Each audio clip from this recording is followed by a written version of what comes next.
来到勾勾公好发，我是怡姐，我是明华。怡姐，你刚刚请大家吃的橘子好甜哦，好好吃哦。每年10月份到隔年的2月份，其实就是甘妹呢它盛产的季节。这个时候呢，也是甘妹最好吃的季节哦。你说的甘妹就是橘子了。而说到甘妹哦，我一定要好好推荐行走给甘妹，因为他们的甘妹哦真的是超多汁、超好吃的。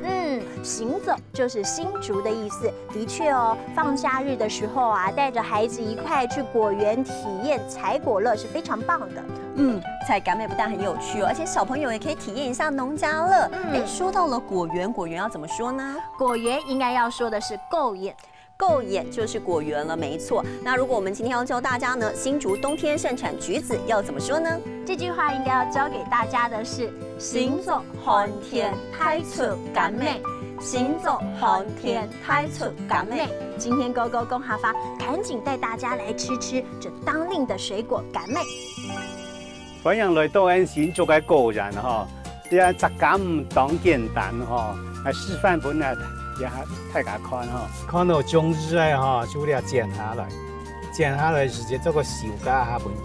按人来讲，它唔会刺到，比较耐保存，所以很简单，大家都可以照这样的采法哈。明华，你看采甘妹好好玩哦。对啊，谢谢一珍帮我们安排采甘妹的行程啊，我本来以为很难没想到这么简单。不会吧？新竹的甘妹都又太早又甜哦。明华，你看看这个，快点快点。好，我要采这个，我要采这个。明华，子婷，你看我摘好多来喽。哇，你也摘太多甘妹了吧？不过我觉得来到够眼采甘妹还不错边采还可以现吃。对啊，新竹的甘妹又大又甜又好吃你看。超甜的，这个。刚刚镜头里面这新竹的橘子，光看就觉得很好吃哦，真的很有趣，而且呢，真的是超美味，很多汁哦。我们赶快来帮大家复习今天教的客家话吧。好啊，首先就要教大家的就是橘子了。橘子要怎么说呢？黄澄澄的橘子就叫做甘妹，甘妹就是橘子了。那到果园里头去采果，果园要怎么讲呢？